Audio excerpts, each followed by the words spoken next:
Kia ora, well, I'm Jane Davis, and my hometown is Aparima, or Riverton as it's known. I was brought up there, spent most of my adult life in Riverton. Lived by the beach at times, played on the beach, gathered kai from the rocks down there. Went to school at Riverton, spent my whole school life at Riverton, and it's a special place to me and I love it.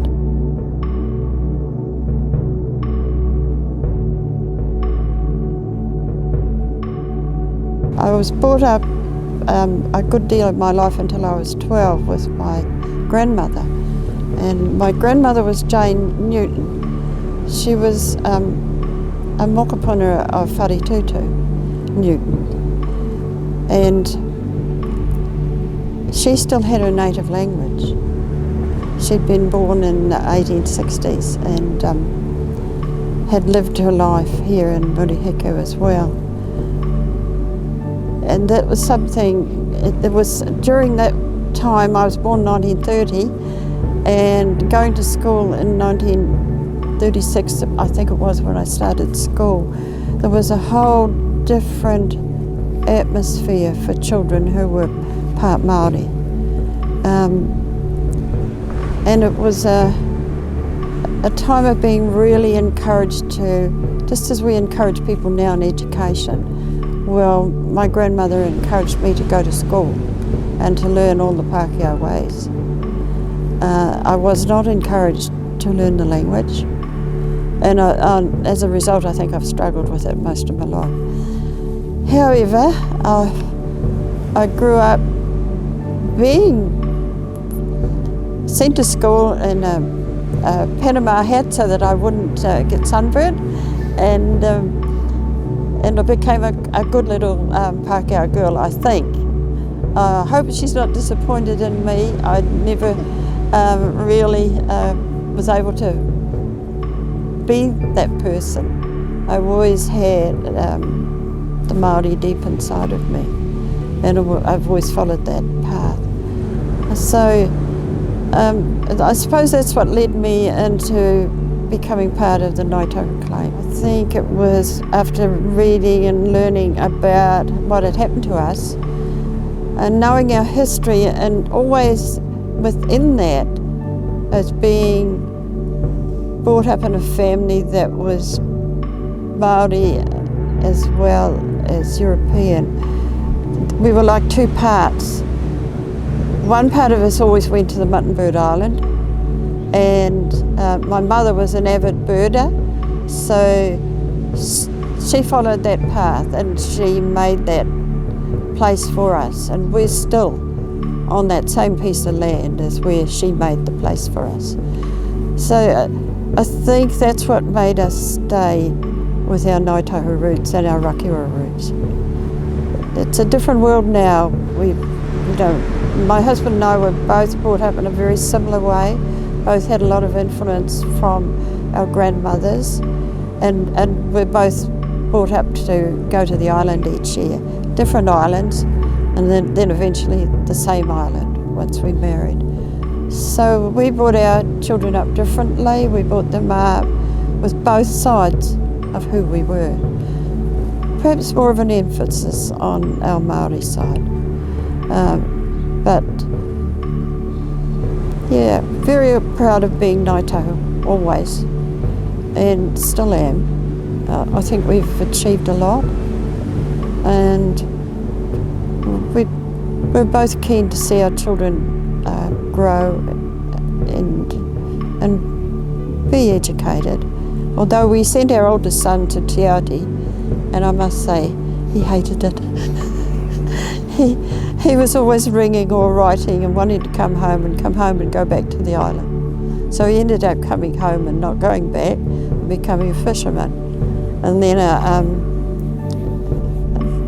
then worked on oil rigs until he eventually became part of the management. So yes, our family have gone in all different directions, but they all come home, and in some part of the year one or two will come home and they'll go to the island. So this year we had 4 generations on Pūtauhinu, on our little patch down there. The island is a big part of who we are.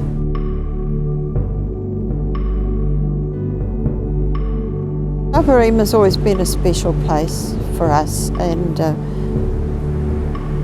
we'd lived there and I've lived there too until more recently. It's home. And it was always Aparima for us and Oraka over here, but we always mingled and met together. So when it was time, when we were looking at how to make these changes within us, coming away from Māori committees and looking at where were people on the land, we decided, a conscious decision that we made, that we would stay together as Aparima, Oraka Aparima. So because we were 2 communities very closely living together in a way, just the hill between us, so we decided that's how we would be. Have the 2 names and the 2 communities, but as one.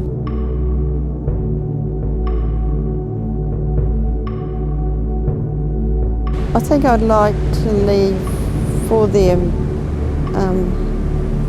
good health, but a wealth of knowledge as well of their own culture and the culture of their Māori culture, as well as their Pākehā culture as well. But I would emphasise, and I think how important it is to be Ngāi Tahu and to be part of this land, because that goes right back to your own ancestors.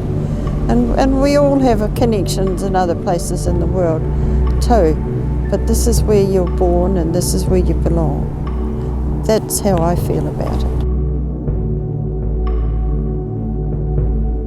I think those years leading up to the settlement, when we didn't have very much financial help at all, where people depended on each other.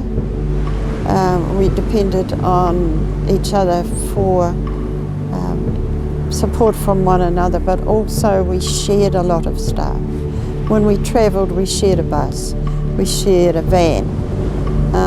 We all stayed in places together with our relations in Christchurch, and we couldn't afford hotels, so that wasn't part of what we did. We just went and we decided we'd go and we'd do what we had to do. It was a whole mission in a way, but it was a great mission. We had a lot of good fun and good fellowship and a lot of good kai together. With the claim, as a result of the claim and what we've received back, I think we've achieved a lot in some ways, but I know it's really hard to make a transition and to move out of one mode of thinking, which was the claim. We'd lived in that stage in our heads from childhood, because our old people always talked about te karimi, the claim, and you'd think, you don't even think about it till you're about 15 or 16, and in the end you'd say, well, what is this all about? And you'd hear the stories, and you'd see the notebooks, the little notebooks that they had, where they'd written stuff down about meetings. And I think we had to come out of that grievance mode and move into this century, which we've done. We've done that, and I think like any organisation, we're going to have ups and downs. We're never going to just have everybody agreeing. Goodness, people in Parliament can't agree, so why should they expect Ngāi Tahu to agree on everything? We are people just like them. But I think we need to stay strong in our culture and the whanangatanga that we did have. We need to keep that close to ourselves and remind ourselves about it. Not get too carried away about how much money we might have and how important we are. Our natural environment is really important to us and how we treat it.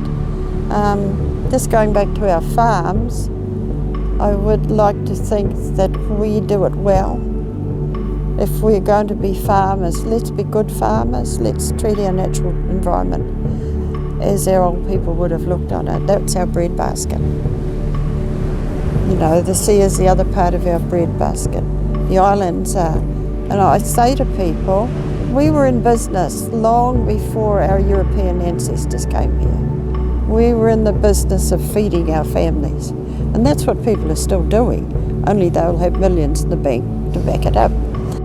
Don't let us lose sight of that and educate ourselves and our children, but don't forget who we are. And our culture is so important to us. We need to keep it alive. So that's really my message to the future. Let's stay strong within ourselves. Let's uffy one another when we can. Bring up our families well, even with all the new inventions we've got. That connection between one person to another is more important than all of the things we've got now. And that's going to be hard for the young to actually do away with that. You've all grown up with it, and it's expected that you know all about it. So maybe the expectation is, for the future, the expectation is that you know about who you are and believe in your own strength of character of who you are. You belong to this land, this wonderful, beautiful Aotearoa. You're the land just as much as the soil and the grass and the trees on it.